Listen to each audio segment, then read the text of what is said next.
Chrystyan. He is an emerging artist here from Baltimore City. So, again, thank you so much for coming out tonight. We are excited to showcase this film for you. So, for your viewing pleasure, please turn your attention to the screen for Oz and Mo.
Wow, there you have it, Oz and Mo's The Journey. Can we clap it up for that?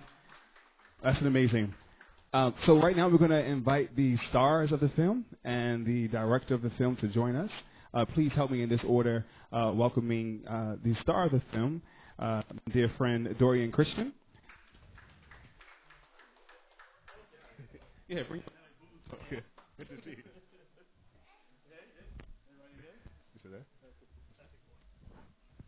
Next, please help me welcome the editor and director of the film, Mr. Kyle Pompey.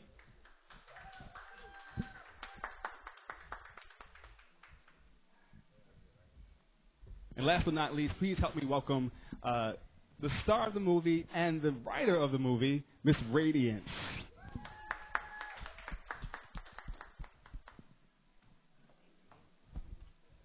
Oh, she looks beautiful, y'all.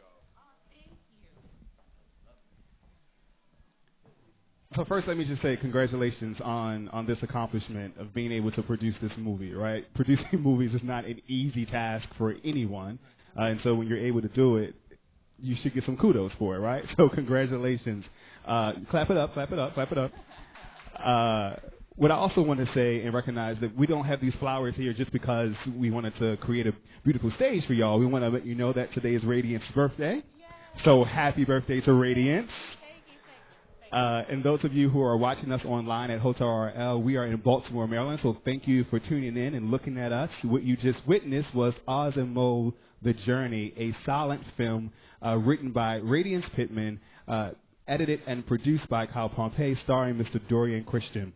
One of the things I love about silent films is that it allows you to interpret it at your own pace.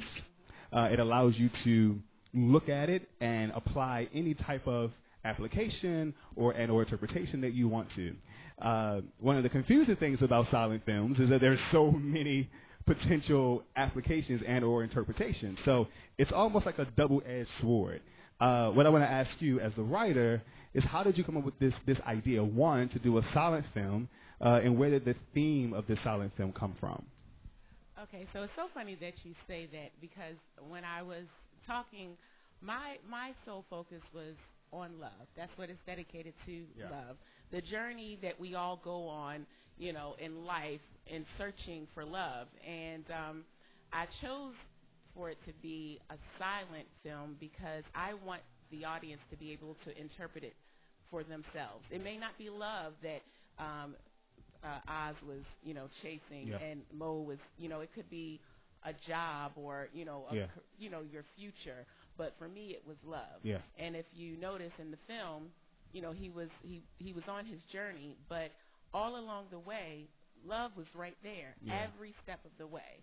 And so sometimes we lose focus, you know, looking at the different signs and like, the detours in life.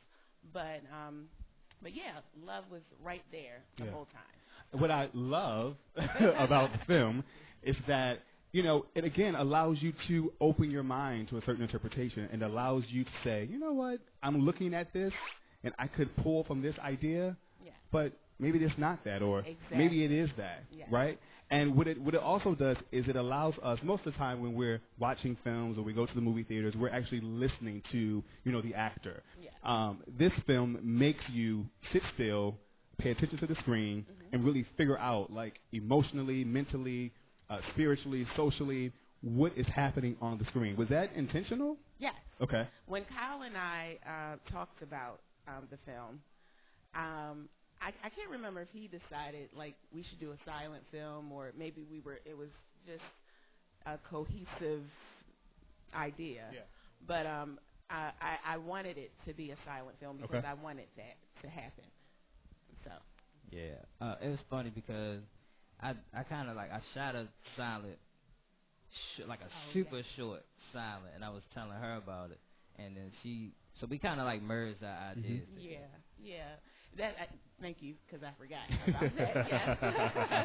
I was like, oh my gosh, that is amazing. Like, we should do that because silent films were so popular back when, you know, you weren't able to match the audio with the actual act that was going on. And so for me as a thespian, that's really important for me to, you know, go back to those, you know, certain things that, you know, were very prevalent back in the day because theater and acting and all of that, you know, dates way back. And so I think that it was something different.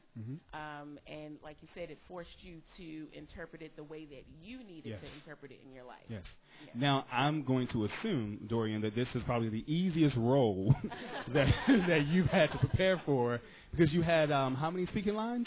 You know what? It actually took me like, what mic on? Yeah. Just like 3 weeks to kind of really get into the role. Oh, okay. Did you feel your mojo?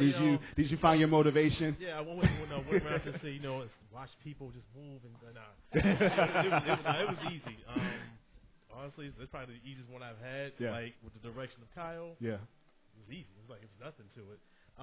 It took me a minute to kind of, I guess, figure out like, because his name was Silence, so I wasn't used to that. Mm-hmm. So I was like, all right, well, Silence, I kind of got to figure out how to convey some sort of emotion or like direction, just like in my expressions and things like that. But Kyle kept catching me kind of just doing natural stuff without even thinking, so that was it. So how did you prepare for the role? Put my sneakers on, a little bit of deodorant. I didn't want to spend nobody. Deodorant is very important. Yeah, right. Yes. That was it. And I want to point out about I want you to talk about how we came up with the title of it. Oh, I have a piece of equipment called the Osmo, and I was going to shoot it. I originally was going to shoot the whole thing with that and just call it Oz and Mo, just to play off of the name, but I ended up not using that and using something else, but the name, she started liking the name. So yeah, because it was catchy. Like, it was so funny because I think he was joking at first, and I was just like, that's it, Oz and Mo. Like, that can, that will be the title of the film. Yeah. And so he was just like, for real? I was like, yeah, the journey of Oz and Mo. Where that came from? I was trying to figure out why was Oz spelled O-S. Yeah, because that's the camera. It really was a joke at first. So it seems like the title came after you produced the film. No, or it was came it before. Before, okay. Yeah.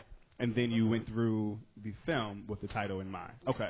So I'll be honest, when I first watched it, I was a little taken aback. I didn't know exactly what I was looking at. I know you told me before about the idea of silent films, and I was turning my phone up like, did I miss the speaking part? Like, did it go past me? Like, what? So I watched it literally like 10 times, and I'm like, oh, this is a silent film, which made a lot of sense. And I think what I loved about it, because I think I love love. I think I'm a hopeless romantic, and what I saw, and I would love to hear from you guys, because you produced it and you starred in it and you starred in it as well. What I interpreted from this particular piece was that you wanted love, and you were saying that you were love. And many times when we're trying to find love, we tend to ignore the love that's right in front of our face. And so there were so many times that you ran past her, and so many times that you guys had these moments to connect with one another, and it wasn't until the end that you realized this chick was here all the time. Yep, exactly. Tell me about that. Exactly. Well, so yeah, like that is exactly how I wish that conversation that I had with Kyle that day went. Like, that's exactly what I was trying to say. But no, that is exactly what you interpreted. Was exactly what I wanted, to convey. Yeah. A lot of times I've had so many inspirations as far as love is concerned. Couples that may have drifted away and then all of a sudden, are reunited, high school sweethearts, and then they leave, and then they come back, and it's just like, oh, my uncle just asked his high school sweetheart of 30 years ago to marry him. And so it's like sometimes we may drift away, we may take our own journeys in life, but what is true will always be there, and will always stay, no matter what goes on, no matter what may come their way. If it's true, it will always stay. Wow. Yeah. Love is true and will always stay. That's powerful. And I think for me, like this and it seems like it's not just about love that you can apply here, right? You can apply anything. A lot of times we put stuff out into the universe. We want a new job, want a new house, want a new car, want a new this and that, and we tend to not pay attention to the blaring responses that we've been praying for or asking for. Whether you believe in God or the higher universe, sometimes it sends signals to us and we ignore them. How did you feel knowing that you were looking for love, right? But the love you were desiring was always there? Man, shoot, that's like the story of my life. That's like the story of my life, man. Honestly, when she first told me the concept, I was like, all right, yeah, it sounds cool. Yeah. We shot it. I'm like, all right, yeah, I see where this is going. It feels cool. Actually seeing it though, yeah, it really kind of translates a lot better in front of my own eyes to actually see it. I wasn't even looking at it as, hey, I'm on screen right now. I was looking at the story, and it translated perfectly. Gotcha. Awesome. So you're saying, just want to be clear for those who are watching and those who are in the audience, that you're looking for love and you can't seem to find it. So are you like a bachelor, or should we turn this into a different kind of show? Yeah, bachelor. Looking for love in all the wrong places kind of thing? Okay. All right. So this is like a backdrop of like your own kind of situation? Yeah, pretty much. Spin-off show. A spin-off. Silent film. A silent film. Looking for love is, imagine a reality show that was silent.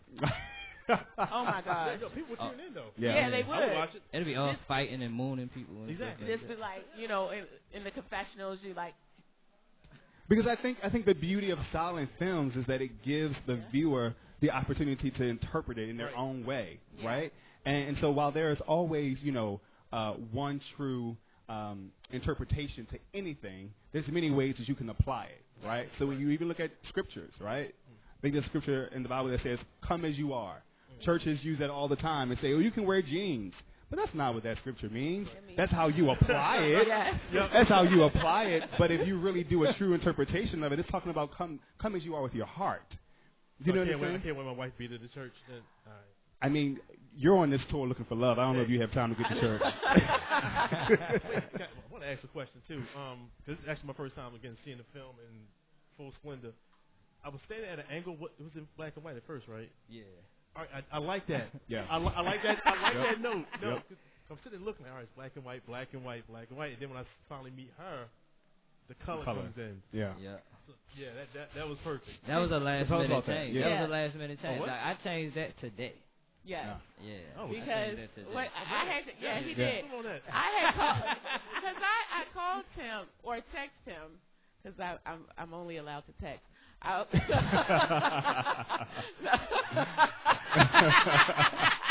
an inside joke if y'all watching. She's gonna text only list. He's so busy. He's so busy. No, it's not. No, it's definitely not because. No. So I said, and it was piggybacking off of what you asked me the other day. I thought it was gonna be in black and white. Here I go, being the writer. I'm like, I want everybody to be happy. Hey, let me reach out. I said, hey, can we make it black and white? And so Kyle, if you don't know, Kyle is my best friend.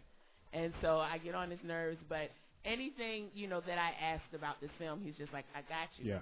I got it.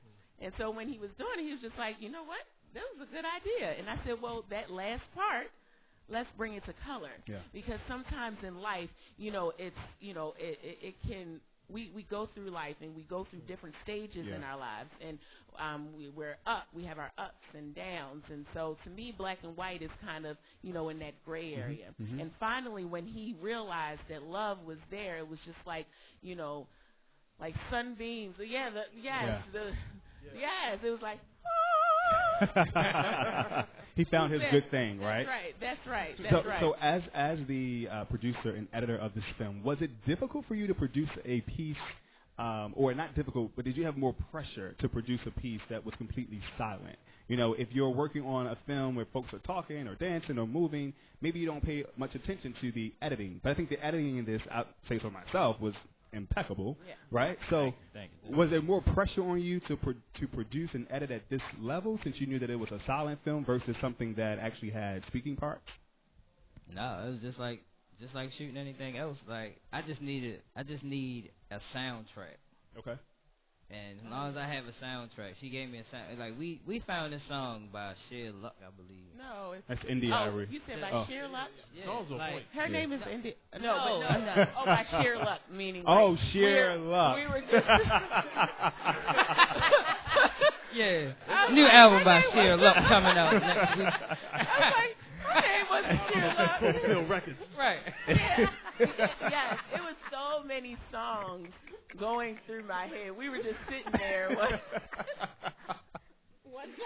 one night, and we were at it. He was just like, "Come on through," like, because we got to get it done. It was one song that was, I was like, "Oh, I like that," but then when I knew this one, even the words went beautiful along song. with what and it's called "The Truth" by Indie Ivory. Yeah, beautiful song. And yes, and it's like that song resonates to me because I have a friend that I play this song all the time, and I think about him because it speaks volumes. Like music speaks volumes, but just not to have the words, you could still feel it while watching, without words. Yeah. If that, makes sense. Yeah. Yes, Indy Irie is. I think Sheer Luck did it first, though, but. Sheer Luck. Oh, yeah, Sheer Luck. Sheer Luck did it first. Yeah. What I also love is that you guys chose Baltimore City, Charm City, as the backdrop. Oh, yeah. So what was the planning process around that? About choosing the city? I don't know where else to go. You want to drive too far. I love Baltimore. Oh, yes. Shout out to Dovecote Cafe, Yeah. Located on Madison Street in West Baltimore. It is, oh, gosh, they're amazing. They allowed us to use their cafe to film. Very so nice. if you're in the Baltimore area between 8 and 4, Monday through Friday, I don't know the hours on Saturday, but you can look it up. It's called Dovecote Cafe, DOVECOTE Cafe on Madison Street. 21217 Madison Avenue, 21217. They were amazing. Okay. And so I asked Kyle about that, or maybe he suggested it, and his connections there, the owners, they were like, sure, Kyle, just come. Yeah. We'll, after we close, you can have it all. And it was simply amazing. So we utilized the Reservoir Hill area, the Druid Hill area. I don't know if you realized a lot of the signage that was, in the area. Yeah. That was still a part of the film. No stopping. One way. Detour, one way. Yeah. And so, very directional in nature. Yes. Right? And that's what. Slow down. Yes, that's what's going on in life. Yeah. You know what I mean? Going through the trenches, we went to Druid Park, and there was some trenches, as you can see. We went through. But, just going through the trenches in life to find that one thing that brings you happiness. And that's what I want. Even though I wrote it as a film about love, I want someone to look at it and say, you know what, I am determined to achieve this goal. I'm going to make sure by any cost, whatever happens, I'm going to achieve it. Yeah. And so that was, my main goal when I was writing it, that I want you to interpret it for yourself. Think about that thing that you seek out in life, and it could be just right there in front of you, but you're not really focusing on it. And so that's what I really wanted, or I want our viewers to gain from that film. Like, just focus, and it's going to be right there. Because the reality is, many times we miss what's right in front of us because, one, we're not open, right? We're not open, and we're not receptive to what's happening around us. We're so busy, we're going to and fro so quickly that we don't get the opportunity to settle ourselves and settle our spirit and settle our mind and our soul to say, you know what, I put something out in the atmosphere. And not only will I run to find it, but I can't run past it. And I loved how you ran past her, and then you double back in your steps and realized this was the love I was looking for the whole entire time. Yes. Tell me about that particular scene. That exchange for me was one of the most powerful exchanges in the entire 2-3 minutes of the silent film. It was the climax. It was the climax. And did you hear how the song dropped? Yeah. It was like, you got that? Yeah. But truth be told, I just caught a cramp. I couldn't run no more. Look. You shot that first. I had to cut him limping up. Right. All right, I should do. Yes. It's so funny. Oh, go ahead. Oh, no. To go back to his other question too, why Baltimore? Like, it's home, pretty much. And we know about all the outside views of Baltimore, but it's a lot. I always tell people it's a lot of dope stuff in Baltimore. You shot some beautiful shots. A lot shots. of hidden gems in Baltimore that even people from here don't even know about. So that was real good. I think that we shot where we did. And just to kind of give that light to it. So. And I love that you guys did shoot there, because that was one of the epicenters for Freddie Gray. And so bringing that love energy into a space that has been deployed of love so long, I think that's beautiful that you guys chose that location for that. So kudos to whoever decided to go in that part of the city. That was really amazing. I'll take it. Kyle. Because it was just easy. Was that just sheer luck again? Yeah. It was kind of bad. It's so funny because we were like, okay, he couldn't get off work until after 5, and then I knew that I wanted him to start in the middle of the street and run, because at first I wanted the yellow parallel line. Yeah. You know what I mean? That's like no crossing. That was something, that was, significant to me. Mm-hmm. And so I was just like, okay. So Kyle was like, well, where are we going to shoot at 5 o'clock in the afternoon with the parallel? He's going to get hit by a car because everybody is rush hour traffic. And we had to do that shot so many times because the cars kept coming down and kept coming down. But, yeah, it actually worked. So, yeah, and it was cold that day. And I made sure that back to the cars. Not mine. Yes, he did. Yes, he did. Yes. But I am, it was a question you asked. What did you just say? I can't remember. My bad. Oh no, it was around the idea of that exchange you guys had. Okay. Yeah. Yeah. I'm sorry. It's around the exchanges you guys had. So when he's running past you and then he runs back. Okay. Why did you choose to put that particular moment as the finale of your film? Oh, because his journey was complete. Okay. When it was something, and that. I will say this, and I don't want to, and I told Kyle this before. His love story inspired this a lot. Okay. And it was just like, finally, I've met, I know that this is the love of my life, and I can stop, and the grass is greener. And the flowers bloom a little brighter. When he knew at that moment that this was the one I wanted to spend the rest of my life with, it was just like, yeah.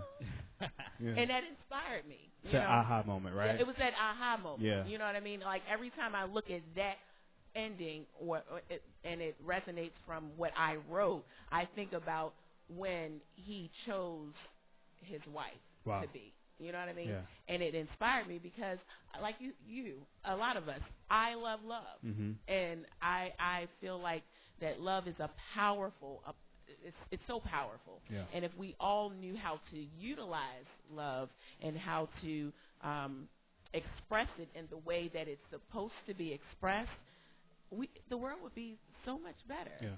And so that exchange was just like, finally, I have found the love that I, have been searching for. Mm-hmm. And if you notice in the beginning, she wrote, I am love. I am love, yeah. I will find love. And they were in 2 different places and 2 different times in their lives. And that's how I think about it.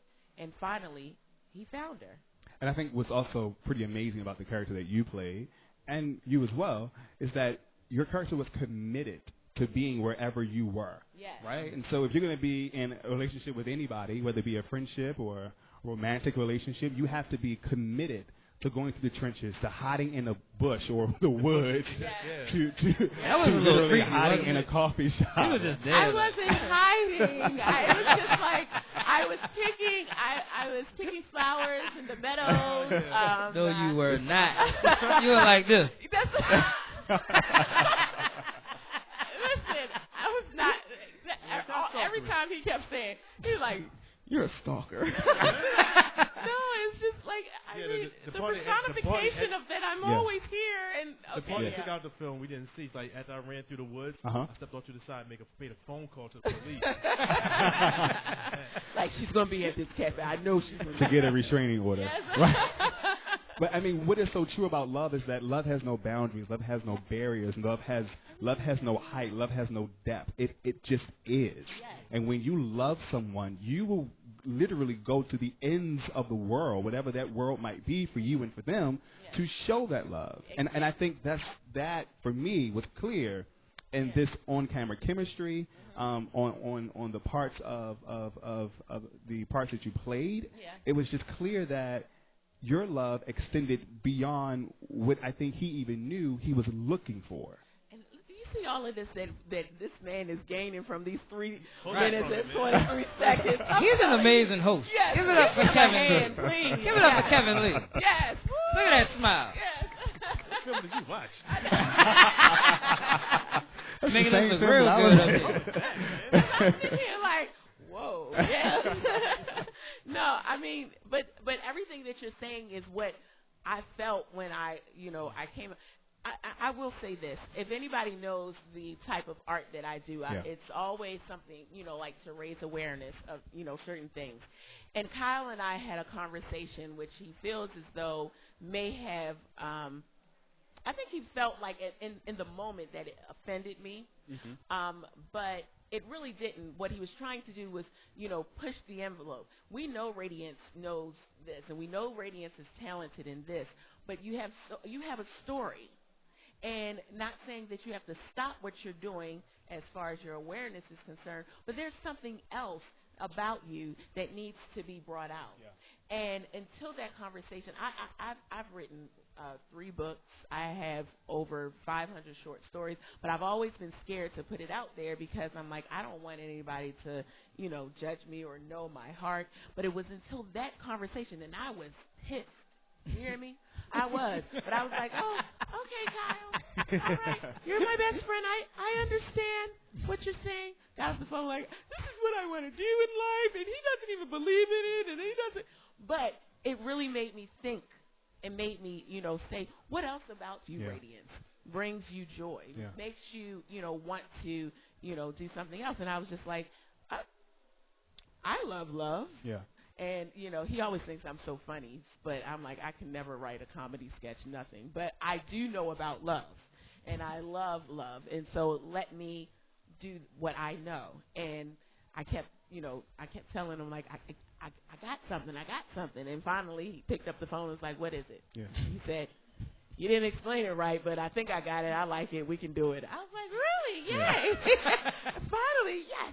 So to see that this put smiles on people's faces and made you think a little differently, it's something, it does something for me because it is different. So I would like to thank Kyle for kind of pushing the envelope, even though I'm not going to stop the regular art that I do. I mean, that's what friends are for. Right?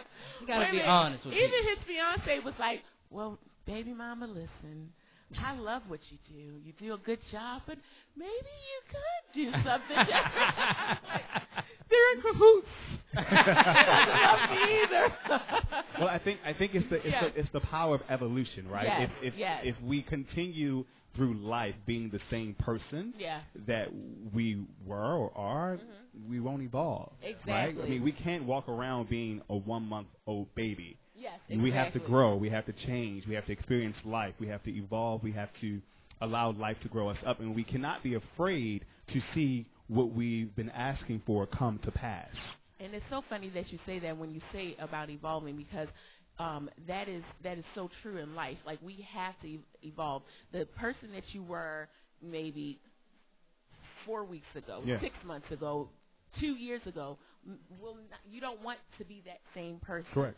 So, the mistakes that you have made, the triumphs that you may have had, you want to catapult on those triumphs. You want to look at those, mistakes that you made and find out how you can change them and, just go forward with those changes. And so it's all about evolution. And I'm excited about this film. I'm excited about the potential of, future films, bringing back the awareness of silent films and being able to really interpret it for yourself, because that's what silent films do. If you were to take a music video and take away the music, there's so many that you may think that the person is in love, and then you may think that the person hates them. And that's what we want to challenge each and every one of the individuals that watch our productions to do, is to let it resonate within yourself and how you can utilize it and how you would be able to apply it in your life. Yeah. Yeah. Again, if you're just tuning in, we're here in Baltimore, Maryland at Hotel RL with the writer of Oz and Mo's The Journey, Miss Radiance Pittman, the star of the film, Mr. Chrystyan. Chrystyan, I'm sorry. Well, that's the problem when you got 2 first names, bro. And the director and editor of the film, Mr. Kyle Pompey. Again, welcome to Hotel RL, and thank you for watching. We're going to open the floor up in just a bit for Q&A from the audience. So start to think about questions that you have for our panel tonight.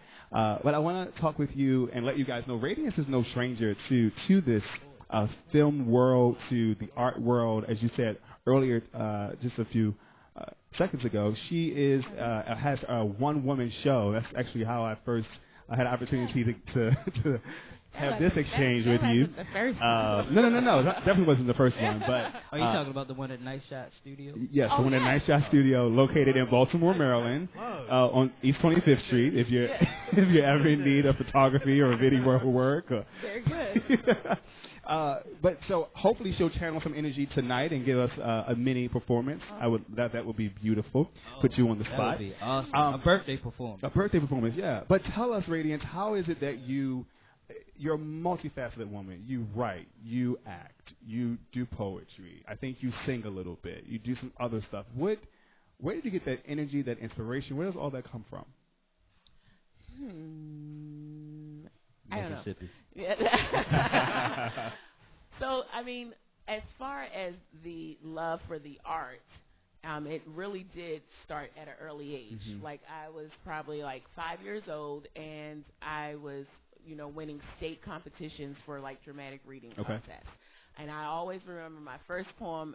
I was like literally 5 years old in the kindergarten, and it was Landlord by Langston Hughes. And they were so amazed that this 5-year-old girl not only recited a poem, but really touched the audience with the inflections of it. And I chose that poem because I told my mother, and we laughed about this the other day. I was like, she said, I chose that poem because it exposed how black people were being treated as far as housing was concerned. And my mom, brought that up as far as, like with the elections. I don't want to go into the political thing, but she knew that at that age, like, oh, well, you were raising awareness of how, substandard living was going on, and you were so passionate about it. You were like, Mommy, like, these landlords are not fixing this in this poem and not fixing that, and it just really just, like, pushed me. And I've always been into, like, the community and everything that afflicts our society. I wanted to combine those things. I wanted to combine the love for the art and the love for, I guess, just piercing the souls of people and convicting them to, become aware of these things that are, affecting us. So, and then another thing is that I don't work well with others. So that's where the one-woman show comes. Yeah, I didn't know that. Yeah, I don't. I really don't. Like, if you don't know your lives, like I'm ready to go home. So I rather. I did not know about that. Yeah, and I have ADHD, so it's like, okay, like we could be in. I'd rather. That, yeah. Yeah. All artists do. Yay, woo, ADHD. Yay. There's some co-signing going on in the audience. Yeah. So, and I love art. I love theater. Like, it's something about live theater, being on stage. Like, it's amazing to me. It's like it's never the same thing. You may think that it's like, oh, I saw this show before, but it's always something different. And because you draw off of the energy of the people that are there to view you. And that's why I don't care if it's one person that's engaged or if it's 300 to 400 people. I will perform, and it's not just a performance like, oh, it's really from my heart. Yeah. And I really draw from that. And so, yeah, and that's just what I do. Erykah Badu says, I'm an artist and I'm sensitive about my right? Yes. As an artist, Dorian, how do you feel about keeping or having the role that you play open to interpretation, knowing that you know the real meaning of it, but anyone can look at it at any point and think anything about it? Very different or the same as we feel. How does that make you feel as the actor? I'm pretty open to that concept for the simple fact I'm a fan first. Yeah. I mean, like, I devour movies, like all types of genres. Oh gosh, and yes, he does. I'll be quiet. Anyway, so I understand, like, I'm doing this in front of the camera. This is the message I'm putting out there. But I understand that somebody else may see it, 2 or 3 people may see it and pull something different every time. Not just from each person, but they may pull something different every time they watch it again. Yeah.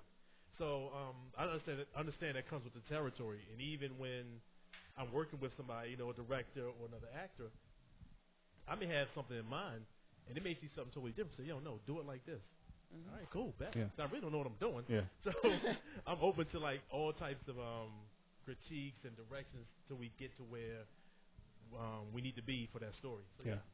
I think the power of technology and social media nowadays will allow this story to go anywhere in the world and allow anybody in any continent, country, city, speaking any language, to be able to see visually what's happening. So I again want to commend you. I hope we can get some claps in the audience. I want to commend you all for producing this solid piece that I believe is going to transcend and break all sorts of barriers and allow people to understand that love is not something that is far off in the cloud, but 9 times out of 10, it's right in front of your face.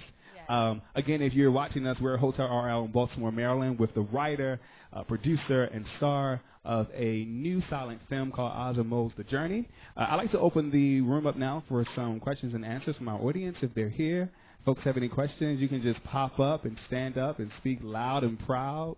We'd love to hear what you're thinking about. Don't be shy. Give it up.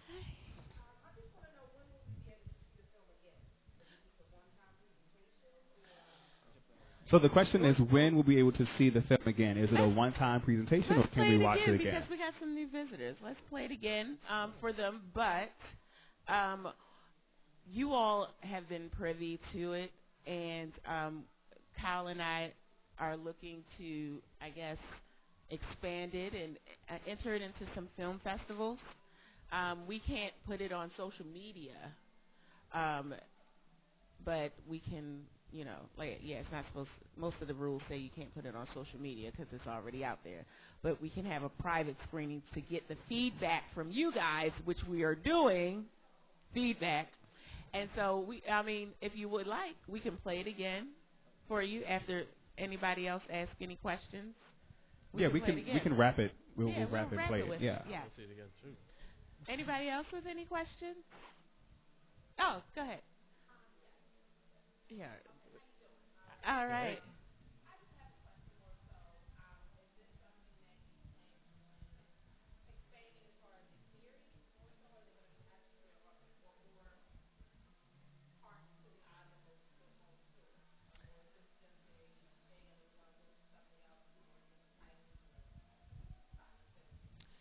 I think that I would like to keep the silent film, maybe not on, Oz and Mo, but maybe something different because their story is complete. Oh, give me the boot already, huh? Yeah, hey. All right,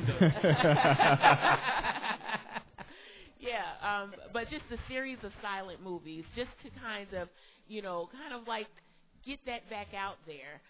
Because, like I said earlier, a lot of times, these silent films, when we sit in silence, we gain so much.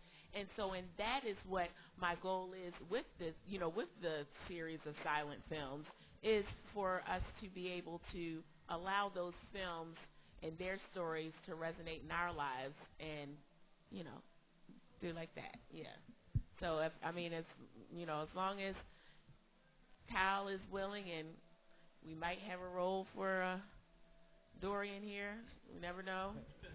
What do you see as your next film? There is one film that I was promised, and it's not a silent film, but I was promised this film if I did something different. Okay. All right. I won't say anything about it. Seems like a very direct kind of response. Would you like to address that, Kyle? No, you're right. All right. Can you share a little bit about this potential film?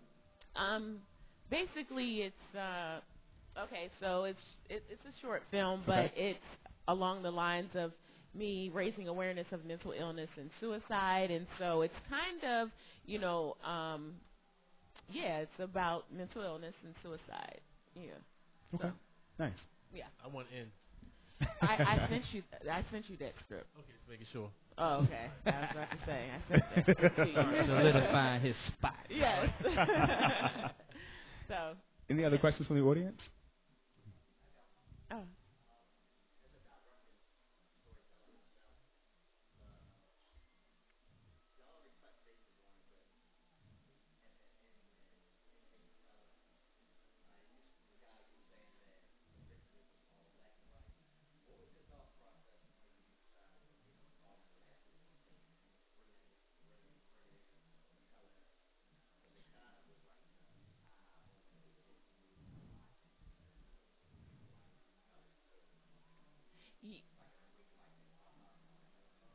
Yes.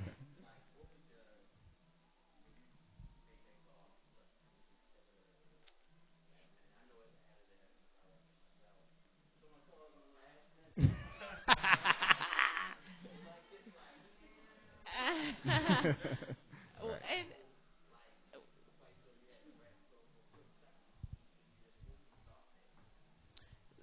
so the way, see, it's kind of funny the interaction that we have. You know, I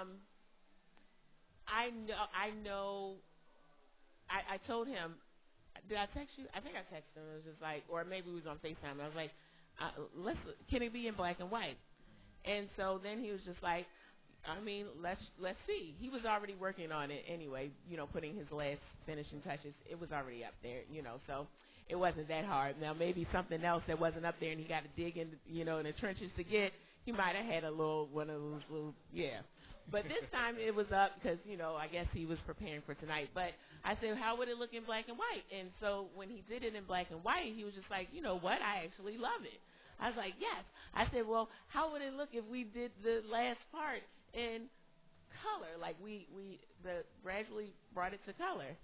And he said, which part? And he just played it, and I told him, he was just like, I love it. So it wasn't that hard for him, right? Right. How long, Carla, did it actually take you to edit the film? It didn't take long, right? Like, because he really, literally shot it perfectly. Just some transitions, adding the music, making sure some of the things. We probably did it in, I mean, it was hard, though. It was like a lot of work. He put a lot of time and effort into it. He is an amazing editor and videographer. I just don't know how he did it. It was like... It's grueling, man. Yeah. That's what she's supposed to say. It was easy. So I'm sure most of us saw the Oscars, and we saw that Moonlight won for Best Picture of the year, and that particular production was shot with a very small budget of $20,000. And they did it in one day. I think it was 3 days, I'm sorry. 3 days, $20,000. Thoughts, concerns, feelings? Like, how do you see that translating to your work? Yeah, because we, our budget was some green peppers and some squash. Yeah. I had a spinach pie and a cup of coffee. Yeah. Hold on, wait. Green pepper squash. What you have? Spinach pie. Okay, I got nothing. I'm like dead serious. He was 2 hours late. Yeah. They was already. You were 2 hours late for a 2 minute. It was 2 hours late for a 2 minute movie. Okay. I want my gummy bears. All right. But it was we horrible. I mean, aside from I mean, personally, I feel like the time and effort that was put in was probably, you know, could range that amount. But the love for the art and the dedication that we have, we sacrificed and made sure that it's all about dreams coming true. I know that sounds so cliche, but it's all about dreams coming true. And this is a dream that that came true for me. And this is what I asked Kyle for my birthday. It's beautiful. And I think Happy it's birthday. movies like Happy birthday too. I think it's silent films like yours and movies like Moonlight that give people who are watching and who are here and those who are aspiring to sit in the seats where you guys are tonight, it gives them that oomph and that push and that awakening to say, you know what, if they can do it, I know I can do it. Exactly. And that's true. Like, if we can do it, anybody can do it. I mean, we have so many things going on in our lives, but if we can do it, anyone can do it, and you can build upon it. Like, don't look at, you know, the mainstream and like these films with a budget of, you know, $1.5 million and all that. Like you said, Moonlight had $20,000 in 3 days. Yeah. We had spinach pie and squash in 3 hours because we couldn't shoot past the dark, and this is what we came up with. Wow. And it's amazing, and you should be commended. So congratulations again. Yep. I think that it is an amazing film. Play it again. We will play it again, but prior to doing that, we have to do this because folks are watching, and I think it's super important that we always encourage and uplift people who are desiring to, again, sit in these seats. So one by one, I'd love to hear you guys share an encouraging note from your perspective as the producer, as the actor, as the writer. What is it that you would share with an emerging writer, actor, producer, someone who's saying, you know what, I had this idea, I don't have a budget, I don't even have an Osmo to film it, I don't even know how to make it happen. I'd love to hear you guys share some encouraging tidbits to those folks. Wow. I'm not much of a talker, but my words of advice would be to, like, whatever you think you can do, you can actually do it. So you have to set some type of goal, or you have to have a dream, in order to attain something. You know what I mean? And if you think you can do it, you can do it. You can literally do it. So I mean, it sounds simple, but when if you think about that every time you go to do something, you'll succeed. I guarantee you. Like when you're a child, you feel like you can do anything possible. Like when I was young, I felt like I could do anything I felt like I wanted to do, and I still feel like that. So it's been working for me for 36 years. So yeah. Oh, well, I would just say do it. Whatever you're thinking about, get out there. I always tell people every now and then, even in Radiance, when I first decided to start really trying to go into acting at this point, like for all intents and purposes, I'm kind of old. And I always tell myself, I always try to talk myself out of it. I'm too old to do this, but I always think about actually Samuel Jackson. He started late. Mm-hmm. And that's like kind of what keeps me going. And I actually had a moment like 3 months ago. I ran into somebody I hadn't seen for maybe 4 or 5 years, old acquaintance, whatever. Yeah, I know she's watching, so no, but I actually ran into her, and we were talking, and she said, well, what are you doing now? And I'm like, well, I'm still working, and everything, but I'm actually pursuing acting. And she's kind of smart-ass about it, but she was like, no, aren't you a little too old to be chasing a dream? And I thought about it for a split second. I responded, well, maybe, but aren't I too old right now not to? Yeah. Right. Done deal. So, like I said, if you got something you want to do, just get out there and do it. Even you're going to go full throttle, crash and burn. But even if you crash and burn, at least you can say, you know what? I got out there, I went at it, just didn't pan out. Yeah. So, yeah. I love that. Yes. Again, pursue beyond measure. Whatever society deems that you should be achieving, reach beyond that. And one of the things that I always live by is that not every opportunity is given. Sometimes you have to create the opportunity. 50% of life is luck, and the other 50% is how you leverage the luck that you receive. So, you just keep going no matter what anyone has to say, anybody, the naysayers, because, like if I listen to everybody that says, oh, Radiance, you're too old, or who wants to keep hearing about that, or oh my goodness, if I listen to that, my psyche, everything about me would be broken. But I use that to, let them know, like, hey, I'm an individual, and this is what I love, and this is what I'm going to keep doing. So don't listen. Don't wait for the opportunity. Create the opportunity. And that's it. Wow. I love that. You're never too old to follow childlike desires beyond measure, creating opportunities, not waiting for one to be given to you. That's beautiful tonight. Y'all clap it up. This has been a beautiful moment. It's been filled with creativity and love, and I think it is my wish that this piece of work, this body of work, continues to grow and go and glow beyond your years, and that people will be talking about this for the rest of my life, and I'm probably the youngest person here, so my life and y'all's life and everyone's life that's watching. But again, thank you so much for this body of work. We're going to let Radiance hopefully share a little tiny, small, one-woman kind of a some people came thing. In, we're going to do that as well. But we would love for Radiance to just to do maybe like 1 minute piece for us, and then I would like for you to introduce the documentary again, and then we'll close out. Free to go after that. I am, really. Okay, so I appreciate, Kevin, you're so awesome. I want to say thank you for everything that you have done this evening, bringing awareness to all of this. But right now, I'm like a little too emotional to perform. I really am. I'm overwhelmed, and I am excited about, certain things. And so I would like to respectfully decline. Use it. When you become Hollywood, you can say no. Yeah, basically. And it's your birthday, so that's okay. Yeah, I just know, I really know that, I'm still nervous. I'm still a little overwhelmed by everything. And so maybe after the film I would, but can we watch the film? Yes. Will you introduce it for us and introduce the cast and the producer? Thank you so much. We're going to watch again, for those who didn't get to catch it the first time, Oz and Mo, The Journey, written by Radiance Pittman, edited and directed by Kyle Pompey, Nice Shot Media, and starring Dorian Chrystyan, the double first name. Yeah. And before we go, if you guys can just share your social media handles and how people can get in contact with you for future work.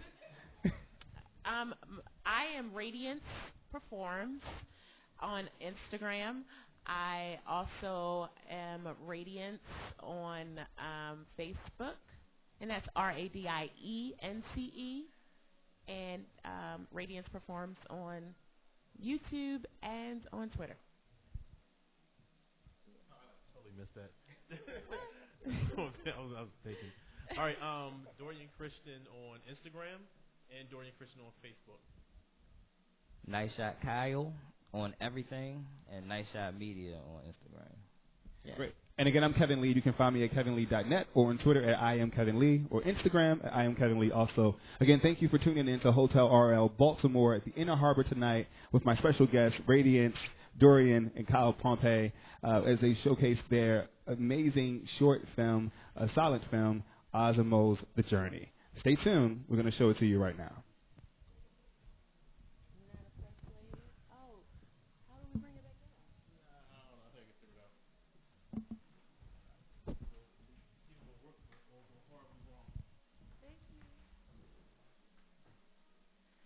What you say, Mike? Okay, got it. You got to drop the screen. Oh, we're just going to play one more time, if that's okay. Okay.